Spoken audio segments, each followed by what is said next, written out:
Alright, aujourd'hui, tier list sur les meilleurs exercices de quads. J'ai décidé de splitter les jambes parce que sinon on aurait eu beaucoup trop long à couvrir.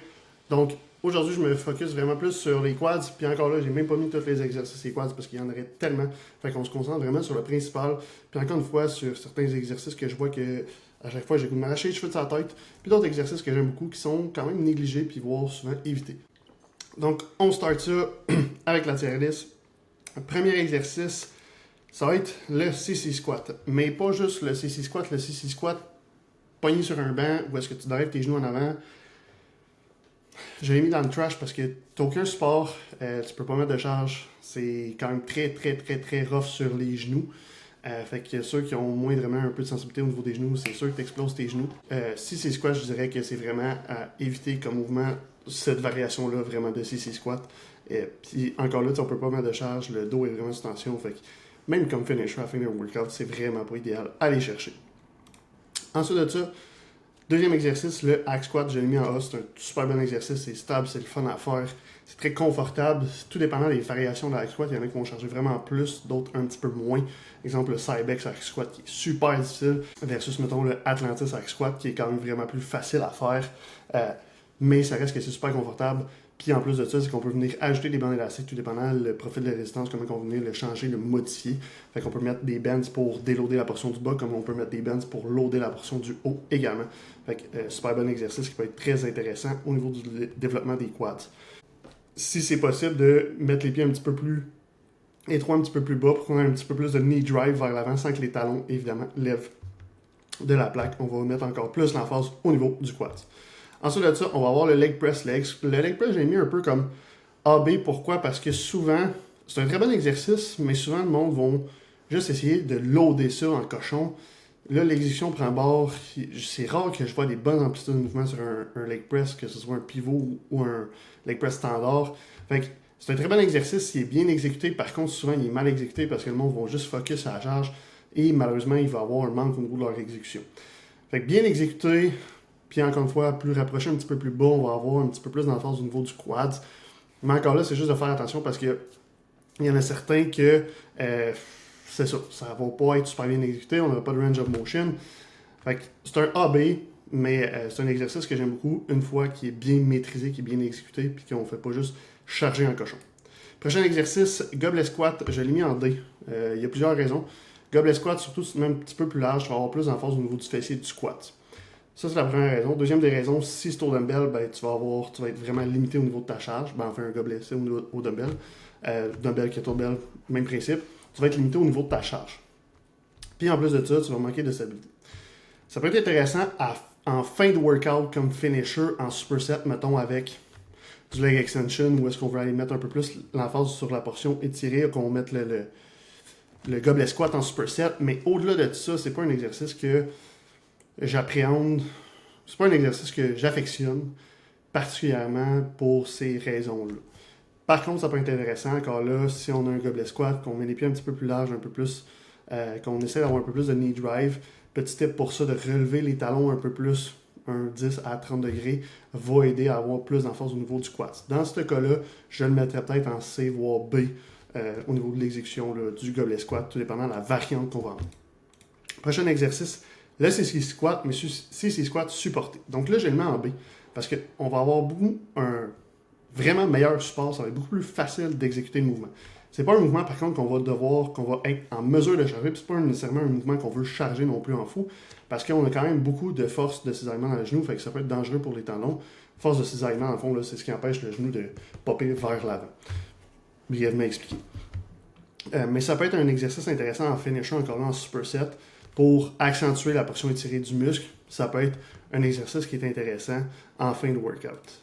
Prochain exercice, pendulum squat, c'est un exercice, de mes machines favorites pour les quads parce qu'on a une très bonne amplitude de mouvement. C'est super facile de descendre bas. La plupart des machines de pendulum sont bien faites pour ça. Puis ça va surcharger un petit peu plus la portion mid-short du quad versus majoritairement des exercices vont surcharger la portion étirée du quad. Puis en plus de ça, c'est que les pendulums, on peut rajouter aussi des bandes élastiques pour accentuer encore plus la portion étirée. La portion contractée, désolé. Je mélange quand même pas mal les deux depuis le début du vidéo. Hein? Fait que encore là, on garde les talons bien appuyés sur la plaque. Si on regarde de mettre les pieds un peu plus vers l'intérieur, un petit peu plus bas. Si on a du doigt au genou, on fait juste monter un petit peu les pieds un petit peu plus large, on ouvre vers l'extérieur. Ça va aider au niveau de la tension dans les genoux. Puis on s'assure de tout le temps aussi garder les genoux vers l'extérieur. Fait qu'on veut pas que les genoux rentrent comme ça vers l'intérieur quand on va faire le mouvement. On veut les garder un petit peu plus comme ça. Même chose là, sur ce qui est hack squat et leg press. Mais c'est un super bon exercice, super bonne machine, confortable encore là. Puis on est capable. Ce qui est le fun avec le pendulum, c'est qu'on n'a pas besoin de beaucoup de charge pour avoir un travail qui est efficace. Exemple, le pendulum Atlantis. Si je le fais en premier exercice pour 8 reps, je vais peut-être être capable de mettre 4 plates totales. Fait que je joue autour d'un 180 livres versus un hack squat que je vais mettre un 180 au moins chaque barre, ou un leg press que je peux loader peut-être du 600-700 livres sur le leg press. J'ai quand même une bonne différence au niveau du poids sur les tendons. Fait que c'est pour ça que c'est un exercice qui est très fun. On va limiter la charge utilisée pour avoir le même output au final. Ensuite de ça, le hack squat à l'espèce de Tom Platz, Lee Priest qui se mettait sur le bout des pieds à faire un hack squat pour driver leurs genoux le plus possible vers l'avant. Ok, c'est des gars qui ont été dans le bodybuilding, qui ont quand même été des icônes dans le bodybuilding, oui, qui ont développé des grosses cuisses, mais pour vrai, t'as tellement mieux à faire que ça. Puis au-delà de ça, c'est rough ses genoux sur un astic de temps. Puis là, eux autres vont démentir, ils disent t'as juste besoin de ça pour bâtir les quads, puis oui, attends un peu là. C'est pas tout le monde qui a leur génétique, premièrement. Ça, c'est la première des choses. L'autre des choses, la science dans ce temps-là n'était pas la science aujourd'hui. Fait que si tu veux te scraper les genoux, puis comme mettre beaucoup de tension dans tes genoux, vas-y avec ça. Ça va être super. Mais tu n'as aucun avantage d'aller le faire. Oui, tu vas avoir plus de recrutement au niveau du quads. Sauf que là, ton dos va être vraiment plus, ton dos, ta colonne va être vraiment plus sous un stress intense. Tu vas créer plus de fatigue au niveau de ton système nerveux, tu vas être capable de mettre moins de charge.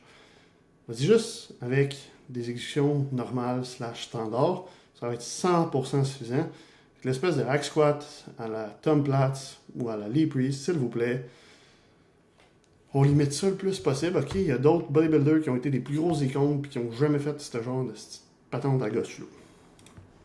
Prochain exercice, split squat au dumbbell avec le heels elevated. Donc pour mettre encore plus l'emphase au niveau du quad, c'est un exercice que j'aime beaucoup. Puis c'est quand même facile à charger. C'est facile aussi, si on a un bon équilibre, évidemment, de mettre de l'emphase sur le quad. Donc, tout dépendant de l'exécution, là, on veut vraiment aller chercher une knee drive vers l'avant. C'est pour ça qu'on va surélever en plus le talon. Ça va juste nous aider à avoir une meilleure amplitude de mouvement à ce niveau-là.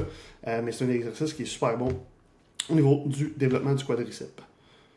Ensuite de ça, on va avoir le Smith squat. Je l'ai mis en B parce que le squat peut être intéressant pour développer le quad. La seule chose, c'est que le squat va avoir beaucoup de recrutement aussi partout ailleurs. Fait que, tu sais, on va avoir aussi du recrutement au niveau du fessier. Là, après ça, c'est la technique. Il y a beaucoup plus de techniques à voir dans un squat que, exemple, dans un leg press. Même si le leg press, on va recruter aussi quand même beaucoup de muscles, autres que juste le quad. Le quad, c'est un petit peu plus difficile de mettre 100% d'emphase dans le quad, tout dépendant de comment tu es capable de squatter, c'est quoi ton habitude de mouvement. Exemple, moi, je suis très hip dominante sur un squat et mon fessier va embarquer énormément sur un squat. Je suis souvent beaucoup plus raqué du fessier qu'il y a du quad si je fais du squat pesant. Puis l'autre chose, c'est que c'est très demandant neuralement, c'est très demandant sur ta récupération. Puis encore là, là, je parle aussi 100% en termes de développement musculaire, pas développement de qualité de force. Fait qu'un athlète, oui, j'irais vers un squat. Par contre, quelqu'un qui veut développer de la masse musculaire, j'aimerais beaucoup plus travailler sur un leg press, un hack squat, un pendulum. Par contre, le Smith squat qui offre quand même une bonne stabilité. Fait que c'est ce qu'on vient chercher un petit peu plus avec le Smith squat. Donc encore là, la technique risque souvent de prendre le bord avant de mettre une charge qui va être assez intéressante pour le développement musculaire. Tout dépendant de la personne, tout dépendant de l'âge de l'entraînement, le niveau, c'est débutant, intermédiaire, avancé. Quand que je parle de débutante intermédiaire avancée, c'est relatif aussi. C'est pas parce que quelqu'un, ça fait 10 ans qu'il s'entraîne qu'il est avancé.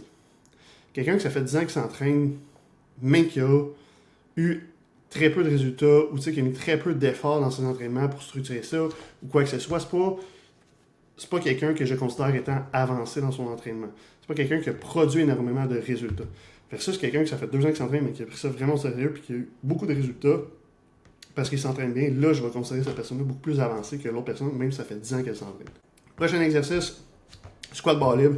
Là, je le descends même plus bas que le Smith squat parce qu'on perd au niveau de la stabilité, c'est vraiment plus difficile. Là, c'est Isaac qui fait le mouvement. On voit qu'Isaac a quand même meilleure amplitude que moi sur le squat, il va avoir quand même un bon recrutement au niveau du quad, mais quand même un bon recrutement aussi au niveau du fessier.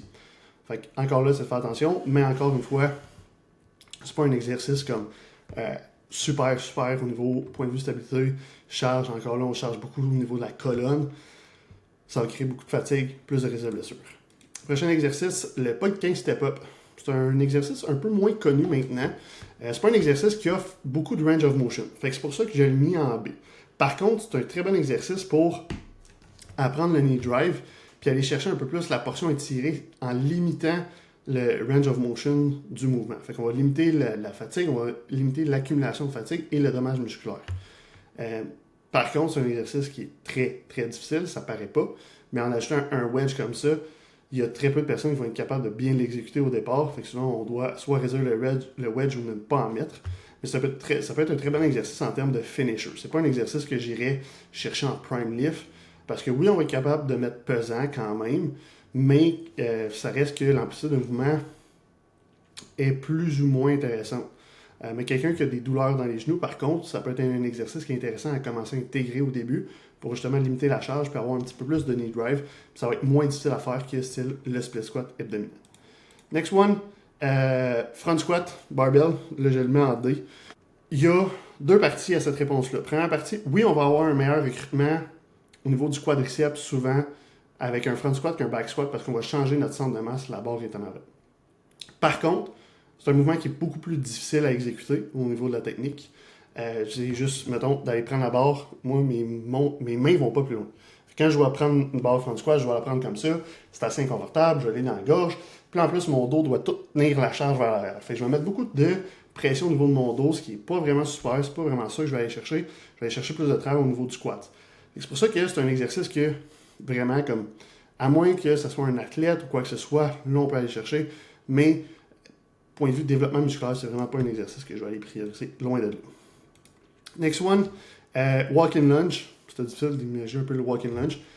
C'est un très bon exercice pour le quad parce qu'on va aller chercher aussi de la force de friction. Donc, à chaque fois que notre pied comme tape à terre, on va aller chercher la force de friction. Pourquoi je le mets en C? C'est juste que souvent, ça va être un petit peu plus difficile à exécuter point de vue stabilité. Donc, point de vue charge également. Fait que c'est pas pour tout le monde, mais quelqu'un qui a une bonne stabilité, ça peut être un très bon exercice pour le quad. Fait que j'aurais pu même le mettre en B aussi. À ce niveau-là, il aurait pu avoir comme un changement. Mais ouais, je dirais que, tu sais, walk-in lunge, ça peut être intéressant, tout dépendant de ta capacité à exécuter le mouvement. Next one, le split squat à la poulie. Donc, c'est un exercice que je donne pas nécessairement souvent, parce que c'est pas tout le monde nécessairement qui va être à l'aise à le faire. Par contre, on va augmenter le recrutement du quad en tabarouette en mettant la poulie, parce qu'on va mettre encore plus de force de friction qui nous tire vers l'avant que le quad doit résister. Puis c'est un exercice aussi qu'on pourrait faire un combo poulie dumbbell sans problème. Et ça fait différent aussi que de faire un split squat au dumbbell. La raison pourquoi j'aime là, c'est juste que souvent il est un petit peu plus difficile à setter de comment se placer et compagnie que le split squat au dumbbell, mais ça serait un super bon mouvement. Puis ce qui est le fun, c'est qu'en haut du mouvement, donc quand on vient lock out un petit peu plus, on a encore la pression, on n'est pas directement, la pression nous tire vers l'avant, fait qu'on a encore de la tension au niveau du quad versus le split squat au dumbbell, qu'on n'aura plus de tension au niveau du quad quand on est en haut. On est juste lock-out, on est debout, puis comme on pourrait rester là pendant des heures sans problème. Le split squat avec la poulie va être quand même différent à ce niveau-là. Next one, split squat sur la Smith, un exercice que j'aime beaucoup plus que le squat et compagnie. Là, on va réduire un petit peu la charge neurale parce que la charge utilisée va être moins grande. Et l'avantage versus le split squat au dumbbell, on va gagner en stabilité. Fait que quelqu'un qui a un petit peu plus de difficulté au niveau de la stabilité va gagner beaucoup à aller chercher un split squat sur la Smith, va être beaucoup plus simple d'exécution. Puis en plus de ça, il va pouvoir mettre plus de charge versus au dumbbell parce qu'il n'y aura pas à se tenir. Puis on pourrait même, là sur la photo, il n'y a pas de wedge, mais on pourrait même rajouter le wedge aussi sans problème sur cet exercice-là. Last one, leg extension, ben ça je le mets en spécial, c'est un de mes exercices favoris pour le quads. Pourquoi? Puis pourquoi ça revient souvent dans les plans d'entraînement, la leg extension? Il faut savoir que le leg extension, c'est le seul exercice qui va surcharger le quad en portion contractée.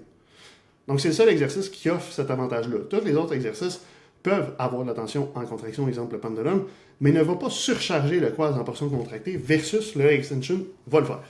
Donc, c'est super important, super intéressant, c'est-à-dire d'aller chercher un leg extension sur les workouts.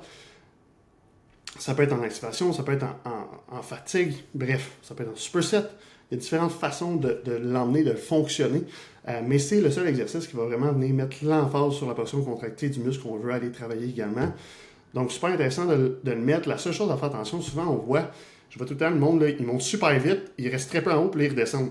De prendre le temps, puis d'aller contracter au maximum. Tu sais, souvent, le monde vont comme swinger en bas, puis là, ils vont se rendre jusqu'où que leur swing leur amène, mais ils vont pas locker jusqu'en haut. Fait que quand on fait du leg extension, réduis la charge un peu, puis va lock out le plus possible. Va lock out tes genoux en haut. Tu vas voir, là, tu vas avoir vraiment une meilleure contraction. Tu vas avoir l'impression que ton quad veut cramper, puis c'est là que tu le sais que tu es à côté au niveau de ta charge. Là. Mais si tu mets trop pesant, puis là, tu fais juste swinger, tu vas perdre l'avantage. Le seul avantage, en fait, que le leg extension va t'emmener, qui est de faire du travail en portion contractée. Fait que sur un leg extension, prends ton temps, puis va chercher la contraction maximale. C'est super important. Donc, résumé, au niveau des best exercise pendulum, leg extension. Après ça, en A, on a le hack squat, leg press, condition que l'exécution est bonne. Le split squat au dumbbell, le split squat à Smith, section B, on va avoir leg press tout dépendant. Le CC squat supporté, squat à la Smith, pas le 15 step up, split squat à la poulie. Ça fait beaucoup de split. En C, on va avoir le back squat, walking lunge, D, goblet squat, front squat et qu'on crisse ça dans les vidanges, on va avoir le CC squat pas supporté et tout ce qui est variation là, de hack squat à la Tom Platz et les press. Donc, c'est ce qui conclut sur notre tier list pour les quads. Si tu as des exercices que tu aimerais que je revoie, laisse-moi ça en commentaire, ça va me faire plaisir de pouvoir les revoir avec toi. N'oublie pas de t'abonner à notre channel YouTube, puis on se voit dans le prochain vidéo.